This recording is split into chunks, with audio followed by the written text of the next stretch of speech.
사주는 한 번만 보면 되는 걸까요? 아니면 주기적으로 봐야 하는 걸까요? 많은 사람들이 이렇게 생각합니다. 사주는 태어날 때 이미 정해진 거니까 한 번만 보면 충분하지 않을까?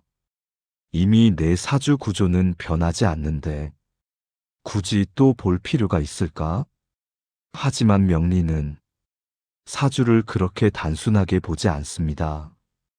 사주는 태어날 때의 구조이고 운은 매년 끊임없이 움직입니다. 그래서 사주를 본다는 건 인생의 설계도를 다시 보는 게 아니라 지금 이 시점의 길 안내판을 확인하는 일에 가깝습니다. 1년에 한 번은 사주를 봐야 하는 첫 번째 이유는 운의 방향이 매년 달라지기 때문입니다.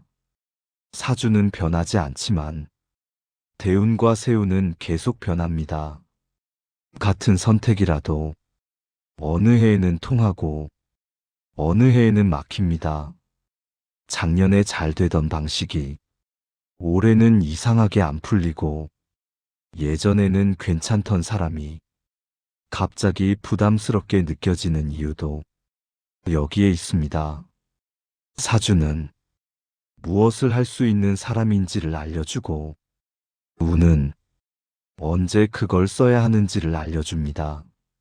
이 타이밍을 놓치면 능력이 있어도 허침이 되고 잘못 맞추면 괜히 더 돌아가게 됩니다. 1년에 한 번 사주를 본다는 건 올해의 방향이 확장인지 정리인지 움직일 때인지 멈출 때인지를 미리 확인하는 일입니다. 1년에 한 번은 사주를 봐야 하는 두 번째 이유는 선택의 기준이 매년 달라지기 때문입니다. 사람은 같은 상황에서도 매년 다른 선택을 해야 합니다. 그런데 우리는 습관적으로 작년의 기준으로 올해를 살아갑니다. 이게 가장 위험합니다.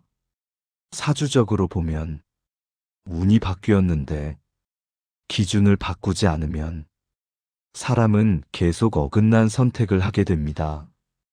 그래서 사주를 정기적으로 보는 사람들은 미래를 맞추기 위해서가 아니라 지금 하지 말아야 할 선택을 피하기 위해 봅니다. 이 한 가지 이유만으로도 사주는 충분히 실용적입니다. 1년에 한 번은 사주를 봐야 하는 세 번째 이유는 사람과 관계의 흐름을 점검하기 위해서입니다. 많은 문제는 사람 때문에 생깁니다. 그런데 이 관계의 흐름 역시 매년 달라집니다. 어떤 해에는 사람을 통해 운이 열리고 어떤 해에는 사람 때문에 운이 셉니다. 사주를 통해 올해는 사람을 늘려야 할 해인지 줄여야 할 해인지 새 인연을 받아들여야 할 해인지 기존 관계를 정리해야 할 해인지를 미리 알 수 있다면 쓸데없는 상처를 충분히 줄일 수 있습니다. 1년에 한 번은 사주를 봐야 하는 네 번째 이유는 돈의 흐름을 관리하기 위해서입니다. 사주는 얼마를 벌 수 있느냐보다 언제 움직여야 하고 언제 지켜야 하는지를 더 중요하게 봅니다.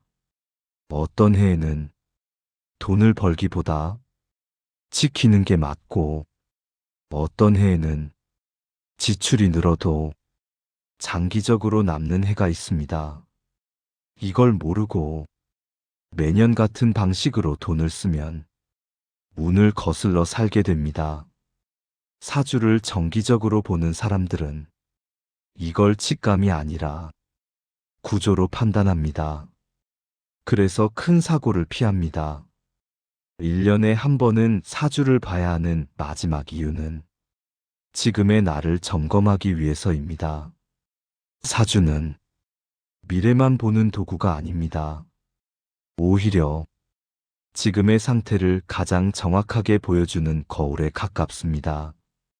요즘 왜 이렇게 지치는지, 왜 괜히 마음이 흔들리는지, 왜 예전과 다른 선택을 하고 있는지, 이걸 단순히 기분이나 성격 문제로 넘기지 않고 운의 흐름으로 이해할 수 있다면 사람은 자기 자신을 훨씬 덜 몰아붙이게 됩니다. 그래서 사주를 정기적으로 보는 사람들은 불안해지기보다 오히려 차분해집니다. 사주는 인생을 정해주는 도구가 아니라 인생을 덜 흔들리게 만드는 기준이기 때문입니다. 1년에 한 번 사주를 본다는 건 미래를 예언받기 위해서가 아니라 올해를 어떻게 살아야 덜 흔들릴지를 미리 정리하는 일입니다. 그래서 명리는 말합니다. 사주는 자주 볼수록 인생을 미신으로 만들지 않고 오히려 현실적으로 만든다고. 만약 지금까지 사주를 한번 보고 끝냈다면 그건 책 한 권을 첫 장만 읽은 것과 같습니다. 사주는 매년 다시 펼쳐봐야 제 역할을 합니다. 그리고 그 한 번의 점검이 1년의 방향을 생각보다 크게 바꿔놓습니다.